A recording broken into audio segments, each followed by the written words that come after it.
Thank you. रहा सब खैरियत है? तुम आजकल ऑफिस से बहुत देर से आ रही हो।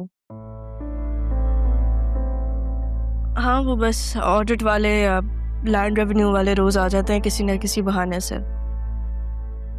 या फिर अपने ऑफिस बुला लेते हैं। अभी भी वहीं से ही आ रही हूँ मैं। अच्छा, मैं सोच रही थी कि तुम अरमान से क्यों नहीं बात करती? उसके तो बहुत जान पहचान वाले होंगे ना ऑफिस में। लैंड रेवेन्यू उसके ही अंडर आता है।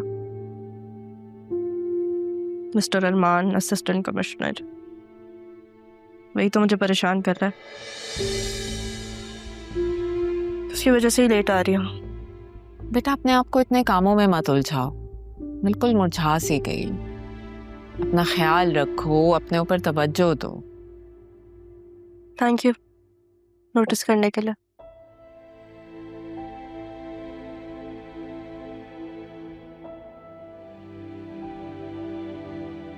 क्या बात है, दो खवातीन बैठी फिर भी खामोश?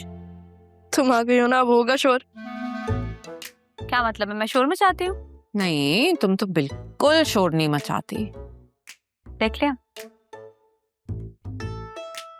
बल्कि हंगामा करती हो।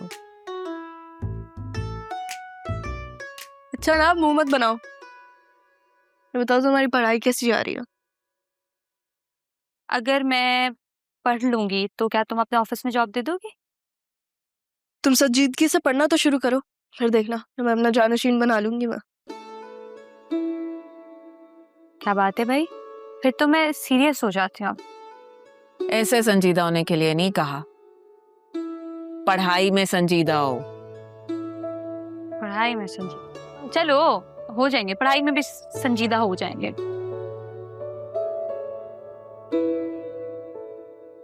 हम आप सोच भी कैसे सकती हैं कि मैं अरमान के साथ? तो इसमें गलत क्या है? आप शायद भूल रही हैं, तो मैं आपको याद दिलाती हूँ। ये अरमान और ज़ैनब भी वही हैं जिन्हें आपने घर पे कभी मुलाजिम से ज्यादा अहमियत नहीं दी। ये लोग आपके मयार के नहीं थे ना। यही कह कह के आपने हमेशा मुझे अरमान से दूर रखा, और आज जब इन लोगों के पास पैसा आ गया तो आपका मयार ही बदल गया। बतूल, बात को इस तरह से मोड़ने की कोई जरूरत नहीं है। मैं बात नहीं बदल रही मम्मा।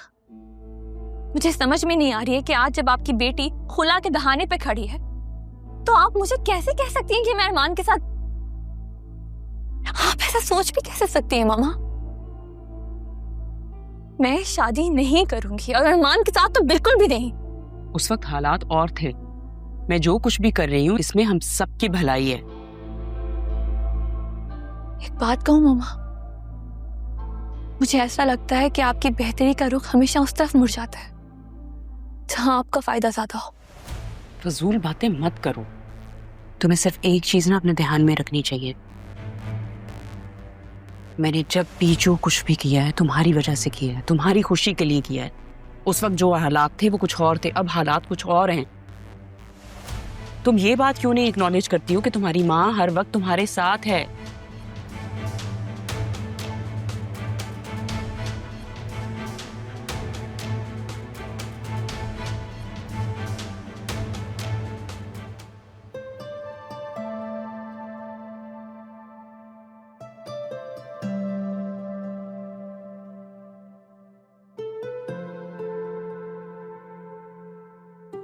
सारी चीज़ें आप लोगों ने रिव्यू कर ली। अब अगर आप लोगों को कोई इशू हो तो बता दिएगा। फरीद साहब, जो मैंने आपको फाइल्स डॉक्यूमेंट करने को कही थी वो ड्राइव आप इन लोगों को दे दिएगा, फिर बाकी हम देख लेंगे। और वो ड्राइव आप लोग परसों मुझे पहुंचा दिएगा। अभी आप लोग जा सकते हैं। Thank you.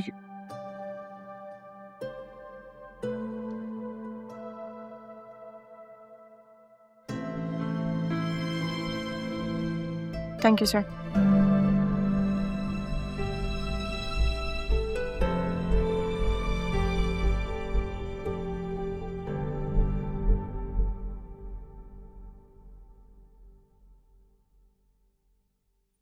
इनसे कहा भी था कि कैंटीन में लगाएं मेरा लंच।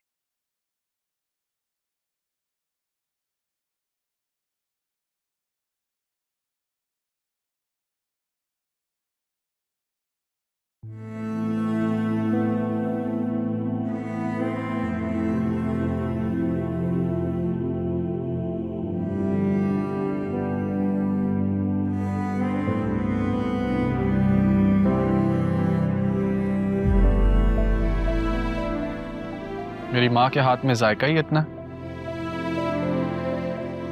लोगों के हाथ ही नहीं रुकते।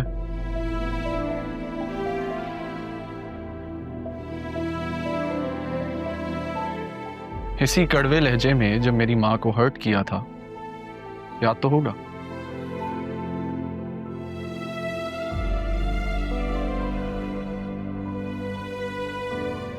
खाना तो खाती जाओ।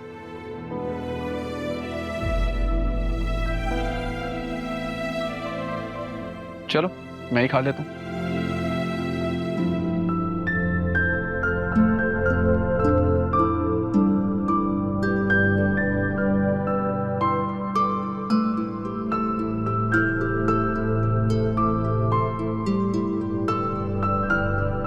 सुभान अल्लाह।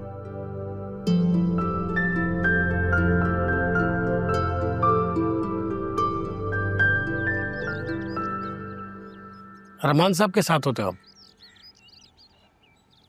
मलिक साहब ने चाबी भिजवाई है। हम डीसी ऑफिस गए थे, सुना यहाँ ये सेफ हाउस की चाबी है। आपके जो है ना अरमान साहब, उसके बंदे ने पैसे क्लियर कर दिए। ठीक है, लेकिन उस घर के आसपास नजर नहीं आना। उसको बता हम कितने पक्के वादे के। मलिक साहब के बंदे जबान कर तो सकती है, पलट नहीं सकती है।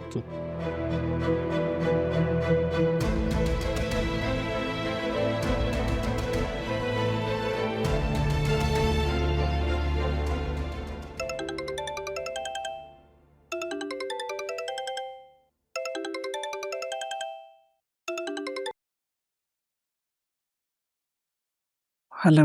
Hello Zainab bi, I am sorry, I am very sorry. हम मिल सकते हैं प्लीज़, लेकिन आप किसी को बताइएगा नहीं। बेटा मैंने तो पहले भी कभी किसी को कुछ नहीं बताया। हाँ, तुम्हें जरूर एक बात बताना चाहती हूँ।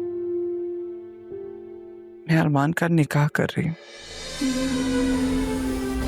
इनविटेशन देने आऊंगी तुम्हें। आप पूछोगी नहीं कि लड़की कौन है?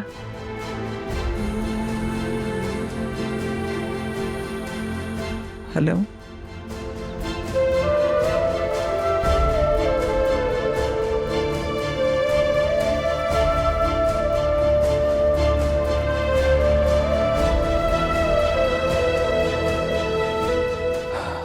कब समझोगे?